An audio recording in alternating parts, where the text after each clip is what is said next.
సభాధ్యక్షులు సోదరుడు రాంప్రసాద్ గారికి, వేదిక పైన ఉన్నటువంటి అతిథులు మా సోదరులు శ్రీ కాకాని గోవర్ధన్ రెడ్డి గారికి, మా సోదరుడు అనిల్ యాదవ్ గారికి, అదేవిధంగా దత్తి చైర్పర్సన్ ఆర్ఎం అరుణమ్మ గారికి, వేదిక పైన ఉన్నటువంటి ఇతర పెద్దలకు, ఈనాడు ఈ సమావేశానికి ఇక్కడికి విచ్చేసినటువంటి మా సోదరులందరికీ కూడా చేయెత్తి నమస్కరిస్తున్నాను.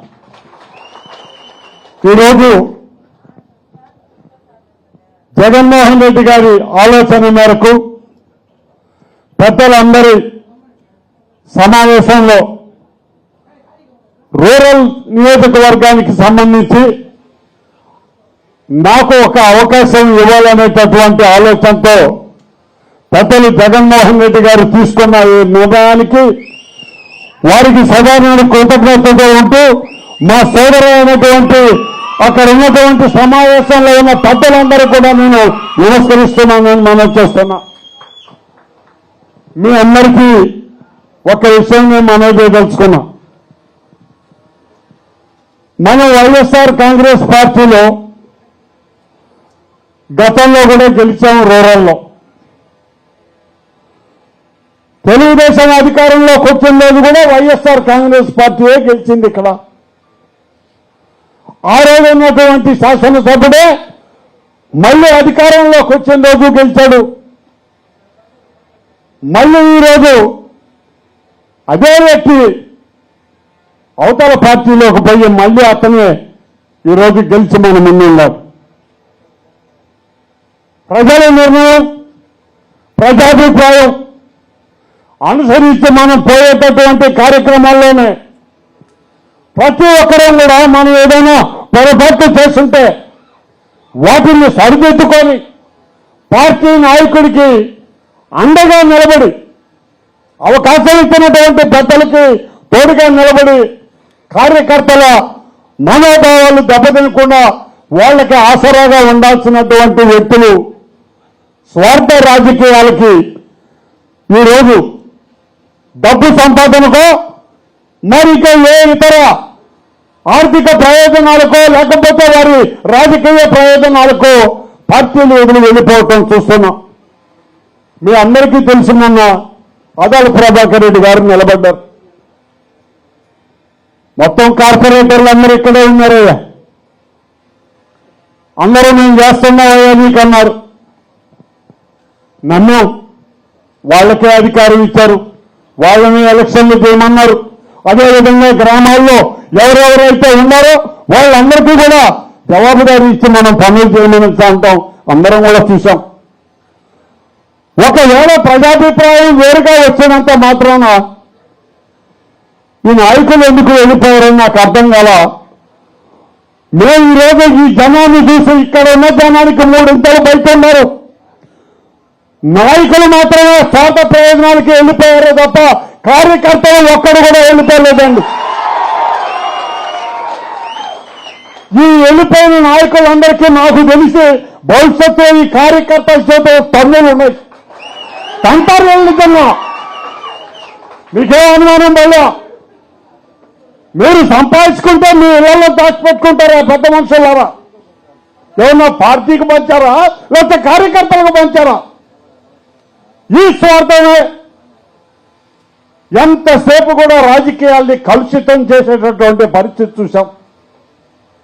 మరి అందుకనే కష్టంలో నష్టంలో ఒక నాయకుడు తను ఏదైతే మంచి చేస్తున్నానని ఆలోచించి ప్రజల కోసం ఎన్నో కార్యక్రమాలు చేసిన తర్వాత మనం అందరం దానికి బాధ్యత లేదా? మనం అందరం దాంట్లో పాత్రదారులం కాదా? ఓటమిని తీసుకోవడానికి అంత భయం ఎందుకయ్యా? గెలిచిన రోజు ఆనందపడ్డాం, ఓడిన రోజు ఆ బాధను సహించలేమా? నాయకుడు అండగా నిలబడాల్సిన బాధ్యత మనకు లేదా? ఈ ఒక్కటి ఆలోచన చేయండి. ఈరోజు మనం ఎంతోమంది ఒక ఉప్పెనాలు వచ్చింది ప్రజల నిర్ణయం అంతా మనం అనుకున్న దానికి భిన్నంగా జరిగింది. అలా అని ఎవరు వెళ్ళిపోయారు? వెళ్ళిపోయి ఏం చేద్దాం? వెళ్ళిపోయిన వాళ్ళు ఏం చేస్తున్నారు? ఇంకెవరో వెనకాలనో నిలబడి ఉన్నారు చేతులు పెట్టుకొని. ఇక్కడ వాళ్ళందరూ నాయకులు అందరూ కింద కూర్చుంటే వాళ్ళు పైన కూర్చొని మీసాలు చెప్తా ఉన్నారు మొన్నటిదాకా. ఏరయ్యా నువ్వున్నారు అంటే ఎట్టో వెళ్ళో ఒక మీ అమ్మ పడ నిన్నున్నాడు కదరా ఏడంటే లేడు ఈరోజు. ఇదే పని. ఏమి ఆటండి ఇది? సిగ్గు శరం మానం ఉండాల్సిన అవసరం లేదా అని అడుగుతున్నా. నిజంగా నీకు పార్టీ అన్యాయం చేస్తుంటే, పార్టీ వల్ల నువ్వు నష్టపోయింటే, అయ్యా నాకు ఈ నష్టం జరిగింది పార్టీ వల్ల, నేను అందుకని వెళ్ళిపోతానని ధైర్యంగా చెప్పి వెళ్ళిపో. కానీ అది జరగటం లేదయ్యా. ఆఖరి నిమిషం వరకు ఇక్కడ వైఎస్ఆర్ కాంగ్రెస్ పార్టీ గెలుస్తుందేమో, మళ్ళీ మనమే పెత్తనం చేస్తామని ఉండటం, అది జరగకపోయేసరికి ఇంకెవరి కాళ్ళలో పట్టుకొని మేము ఎక్కడో పోయామో ఎప్పుడు నీతోనే ఉన్నాం కదా అని చెప్పటం. వారు నాయన ఆడవాళ్ళు ఉండరు గమనిందా? ఆమెనా మేము ఒకటే మనం చేస్తున్నాం. ఈరోజు ఇంతమంది జనంలో ఒకటే భావం, మనం ఇంత చేసిన తర్వాత ఈరోజు మళ్ళీ ఎవరి స్వార్థం కోసం మనం అందరం కూడా పోవాలి. ఈరోజు ముఖ్యంగా ఈ రూరల్ నియోజకవర్గం ఇక ఎక్కడా లేదు ఇది. ఎవరైనా రాజకీయాల్లో ఒక వ్యక్తి అపోజిషన్లో అతను గెలిస్తే అతని మానాన అతను వాళ్ళకి ఆయనకి సహాయం చేసిన వాళ్ళకి పని చేసుకోవటమో, లేకపోతే గ్రామాల్లో టౌన్లో ప్రజలు పనిచేయటమో, వాళ్ళ పార్టీకి పనిచేయటమో ఆ దశలో వెళ్ళిపోతారు అందరూ. కానీ మీకు అందరికీ తెలుసు ఈ నియోజకవర్గంలో పరిస్థితి. జేసీబీ పంపించాలంటే ఆయన అడిగి పంపించాలా, కాంట్రాక్ట్ చేయాలంటే ఆయనకి డబ్బులు ఇచ్చి పని చేయాలా. మా దగ్గరికి నువ్వు రావాల్సిందేనంటే పొరపాటున అతను కానీ రానంటే అతని దగ్గర శివాయి ఎంత ఉంది, ఆ శివాయి దొరికాయి. లేదా ఆయన ఇంట్లో మున్సిపల్లో ప్లాన్ సరిగ్గా లేదంటే ఇల్లు పగలగొట్టు, లేదంటే వచ్చి మా కాళ్ళ కాడు. ఇది పరిస్థితి. భయభ్రాంతులకు గురి చేసి జీవితకాలం కష్టపడి అదే కార్యకర్తలు పనిచేసుకొని వాళ్ళు సాధించుకున్నది మా దగ్గరికి రాకపోతే నాశనం చేస్తాను మిమ్మల్ని అనేటటువంటి వాడు ఒక నాయకుడు అని చెప్పి ఈరోజు నేను అడుగుతా ఉన్నా. చేశారు వాడికి, గతంలో అతనికే చేసేవారు అందరూ. ఒకవేళ నువ్వు పార్టీ మారితే ఆ కార్యకర్త మారలా. జగన్మోహన్ రెడ్డి తరఫున నిలబడ్డాడు. నిలబడ్డ దానికి ఎంత దుర్మార్గంగా ప్రవర్తిస్తున్నారో ఈరోజు అందరూ చూస్తున్నారు. అందరూ కూడా ఒక భయానకమైన వాతావరణం. అయ్యా ఇబ్బంది పడతాడు, ఏవో మీరు ఎందుకు వెళ్తున్నారు అన్నవాడు ఇబ్బంది పడతాడు. అమ్మనో బూతులు తీరుతానే పోతున్నారు అతని దగ్గరికి. అతను ఆదరిస్తే మాత్రం ఎవరు పోవటంలా. ఈరోజు ఇది ఒక కొత్త ట్రెండ్. ఎవరైనా ఎమ్మెల్యే ఎలక్షన్లో గెలిస్తే ప్రజలకు దండం పెడతారు, అయ్యా మీకు మేము సేవ చేస్తామని చెప్తారు, వెళ్ళిపోతారు. ఇప్పుడు ఏంటో అంటే ఓడిపోయి ఉన్నటువంటి ఎమ్మెల్యేని రౌడీ షీటర్ల చేత బండ బూతులు తిట్టించేది, వీడియోలు పెట్టేది. ఈ ఒకటి వచ్చినాయి సెల్ ఫోన్లలో. వాడు ఎందుకు తిడతాడో తెలీదు, వాడు ఏం పెడతాడో తెలీదు.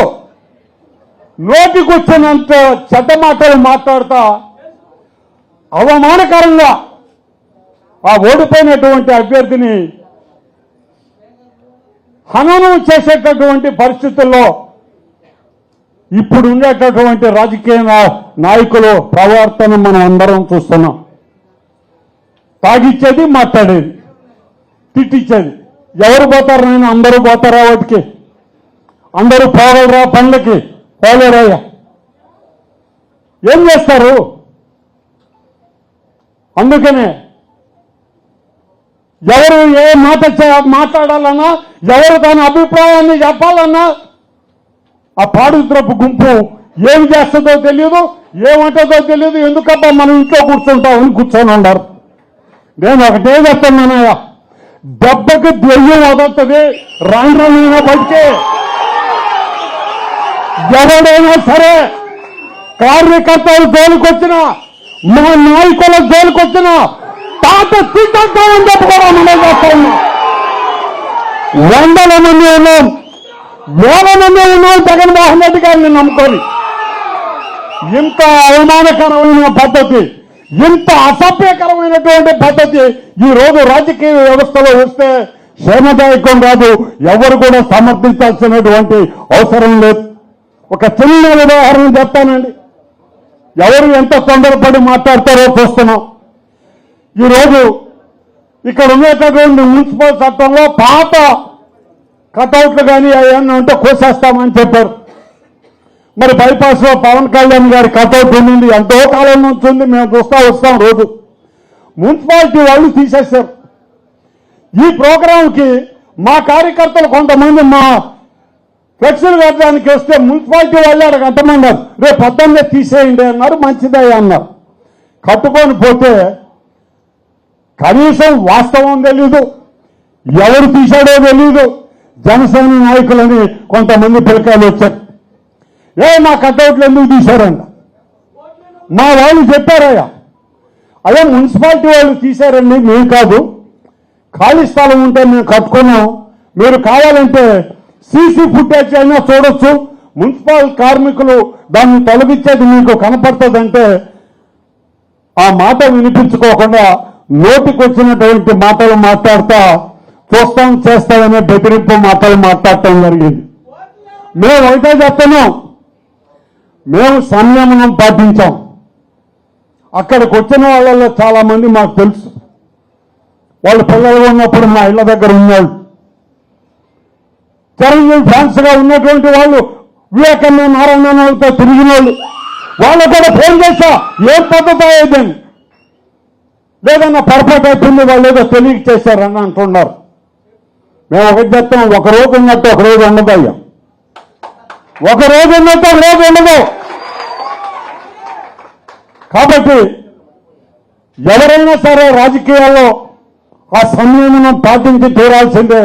మనమైనా సరే సాధ్యమైనంత వరకు తగులకి తంటాలకి పోకుండా ప్రజల్ని మనం ఏదైతే కోరుకున్నామో, ప్రజలకు ఏదైతే అవతల వాళ్ళు ఇస్తామని మోసం చేశారో వాటి గురించి మాట్లాడి మన నాయకుడి మీద నమ్మకాన్ని పెంచేటటువంటి కార్యక్రమం కార్యకర్తలుగా మనం అందరం చేస్తూ ముందుకు పోవాలి తప్ప కావాలని ఇటువంటి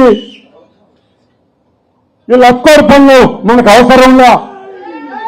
కానీ ఒకటి చెప్తున్నా మీ అందరికీ, ఎవరైనా సరే బెదిరించిన ఈరోజు అయితే చూస్తున్నాం, ఉండరాబా బెదిరిస్తున్నారు. ఈ సమావేశానికి వచ్చే వాళ్ళని చాలా మందిని ఫోన్లు చేశారు. ఎక్కడికైపోతున్నారు మీరే, చూస్తాం మీ కథ అంటున్నారు. మేము ఏదైనా చేస్తామంటున్నారు, బెదిరిస్తున్నారు. ఇదే చెప్తున్నా నేను. నా ప్రాణం ఉన్నంత వరకు వైఎస్ఆర్ కార్యకర్తలు రూరల్లో తల ఎత్తుకొని నిలబడదాం. ఎవడైనా సరే బెదిరిస్తే పేరు తీసేస్తామో అందరూ నిలబడదాం, 1000 మంది నిలబడదాం. వాడు వీడని అవసరంగా ఇక్కడున్న కార్యకర్త ఎవడైనా నా కుటుంబ సభ్యుడే, ఇక్కడున్న ప్రతి ఒక్క నాయకుడు మీ కుటుంబ సభ్యుడే అని చెప్పి కూడా మనం చేస్తున్నాం. మంచికైతే మంచిగా పోదాం. అనవసరమైన వాటికి వస్తే మాత్రం ఊరుకొని ఉండాల్సిన అవసరం లేదు. ఖచ్చితంగా చట్టం తలుపులు తడతాం, న్యాయస్థానం తలుపులు కూడా మనం తడతామని చెప్పి మనవి చేస్తూ ఈరోజు ఇంతమంది జగన్మోహన్ రెడ్డి గారి మీద నమ్మకంతో, మన నాయకుల అందరి నాయకత్వం మీద నమ్మకంతో ఈ పార్టీని వదలకుండా వైఎస్ఆర్ పార్టీ కార్యకర్తలుగానే మేము ఉంటాయని వేలాదిగా తరలి వచ్చిన మీ అందరికీ చేతులు ఎత్తి నమస్కరిస్తూ మీ అందరికీ వేళలో అందుబాటులో ఉంటాం. ప్రతి ఒక్క వార్డు తిరుగుతాం, ప్రతి ఒక్క గ్రామం తిరుగుతాం. మళ్ళీ అందరం కూడా ఒక్కసారి మనం ఒక టీం వర్క్ స్టార్ట్ చేసుకొని ఈ కార్యక్రమాలన్నింటినీ కూడా ముందుకు తీసుకెళ్తాము. ప్రతి ఒక్కరూ ఒకరికి ఒకరు తోడుగా అందరం కలుస్తామని చెప్పి మనం ప్రతి ఒక్కరికి నమస్కరిస్తూ